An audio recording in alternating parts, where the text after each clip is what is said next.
Good morning, second graders. Today is Friday, May 15th, 2020. Hope everybody is doing well. Hope everybody is staying safe and healthy. Hope you were able to get outside yesterday and enjoy some of that nice weather that we had, and just staying active and giving yourselves some brain breaks throughout the day. Again, it's really, really important. Happy Friday. It is Free Choice Friday today, so I did want to take this time during our morning message to kind of go over some of the choices that you have for each subject today.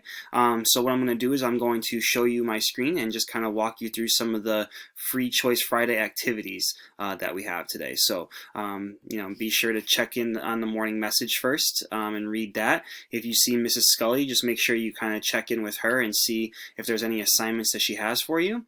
And then we get into our choice board. So again, you get to choose any activity from the choice board that you want to do, as long as you have finished all of your assignments from the week first. So for phonics, I don't think there's really too much that we have to catch up on. So we are actually going to have 4 choices for phonics today. There's 2 on this screen and then there's 2 on the next page. So the first 2 options, the first one is think about all of the ways suffixes change word meaning. So we learned a lot about suffixes this week and how they kind of change the meaning of a word. So it says make a list of 10 opposite words that end in full or less. So remember, we did a lesson about like helpful or helpless, right? Putting those letter combinations at the end of words and seeing how they change the meaning of the word. So make a list of 10 opposite words that end in either full and or less, okay? Your second option for phonics today is rainbow write these troublemaker words: beautiful, cousin, nobody, outside, or anyone. Write each word 5 times and use a different color each time you write the word. So just kind of practicing writing those words, but in a really cool way by doing rainbow writing. So those are the first 2 options for phonics. The other 2 are congratulations, you have completed your unit of phonics and you are officially a word collector. Design your very own word collector badge. So you can make a badge for all of the hard work that you've done as a word collector, because we are now done with our phonics unit. Doesn't mean we're not going to have any more phonics lessons, but we're done with the word collector unit, so you guys have all become such great word collectors. So if you want to make yourself a badge for the word collecting job that you did, then feel free to do that as well. Okay, and then the last phonics choice for today is make a word collector word search. Write 10 of your favorite words on a blank piece of paper. Then surround your words with letters and word parts.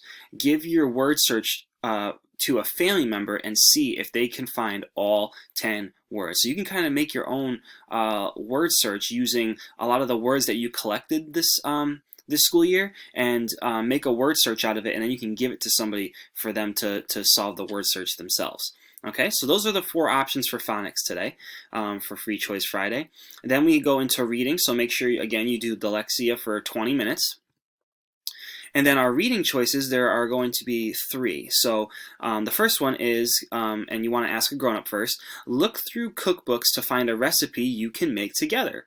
Read the directions first and collect all the ingredients. So again, reading through those cookbooks, finding a cool recipe to make something, and then maybe you or an adult or somebody in your house can make that together using the cookbook and kind of reading the directions on how to make it, reading what the ingredients are, and all that good stuff. I would love to see pictures of that if you choose to do that one. Send me some pictures of some of the things you made. The second option is find a book of poems to read with a family member, stuffed animal, or pet. Remember, poems are meant to be read aloud. Read with lots of expression. So just kind of practicing your poem reading and reading like real poets. Okay, and the third option for reading is play a card or board game with a family member. We did this one last week, so if you wanted to do this one again, it's there for you. So it says, read the words printed on the game box. Be sure to read the directions before you start. Read game cards and words printed on the board with expression as you play. Okay? And then, of course, we'll have our snack and movement break, so make sure you do that. For writing today, I knew that there was some technical difficulties yesterday with the writing assignment for yesterday, where you had to take apart the poem that I gave you and kind of break it up into different lines. So if you didn't get a chance to do that because of the technical difficulties, then let's just do that today and get that done before we go on to the writing choice board. So I left you everything that you need for that. So the video, in case you need to revisit that and kind of remember what to do. And then here's the actual poem that I'm using in that lesson. And then this is how I kind of broke it up into different lines. So you can see kind of the difference between this version of the poem and this version. So you can do that if you haven't done it today. The link is right here, and it should work this time. So hopefully you don't have any problems with that. But I did want to give other people a chance to do that, or possibly redo it if they had to, because of those technical difficulties. So I'm sorry that happened, but it's a pretty easy lesson, and it's actually a lot of fun. It's not really, there's not really a right or wrong answer to it. So just kind of play around with the lines in that poem and see if you can make the poem look a little bit differently. So do that first, and then the writing choice board. We also have 4 writing choices for today, so 2 on this page and then 2 on the next. So the first one, again, you want to ask a grown-up first, but you can head outdoors and look at the clouds. Notice the different shapes you see, and then you can write a poem about the clouds.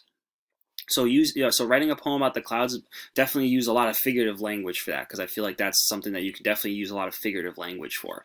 And then your second option, pretend it is your job to plan a snack for your family. Write a recipe for the snack you would like to make.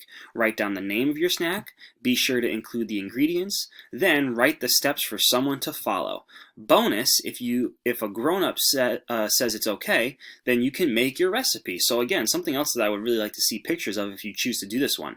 Either you can send a picture of your recipe that you wrote and that you planned, or if you want to send me both the recipe and a picture of you actually making that recipe, that would be really cool. So I would love to see some of the recipes that you guys either make or come up with for today.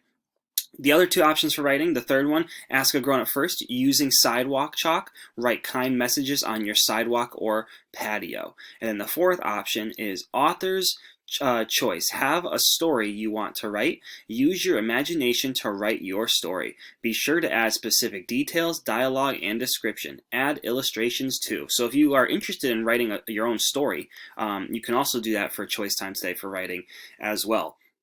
And again, you can send me those things if you want me to see them. And if you want me to post them on the Google Classroom, you can tell me that too, and I'll definitely do that for you.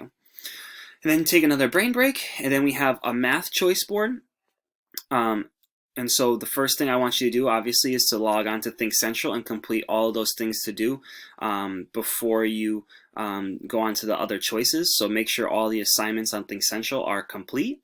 And then your second and third option for math is over here, number 2, flip cards and add to 100. So play with a family member or play by yourself. Each player draws 2 cards and adds them up together. They add the sum to their total. Try to be the first to reach 100 without going over. So kind of like a little fun math game that you can use with a deck of cards. And the other option is hands-on practice. Find a ruler, notice what a foot, or 12 inches, actually looks like. So one whole ruler is 1 foot, or 12 inches. And then it says collect 10 items that you think are about 1 foot in length. So you're going to collect the items first. Before you do any measuring, you're going to collect 10 items that you think are going to be about a foot. Then you're going to use your ruler and measure them to see how accurately you judged a foot. So to see if those objects actually measure out to be 1 foot or 12 inches. Okay, so those are the choices for math today. And then we have another brain break.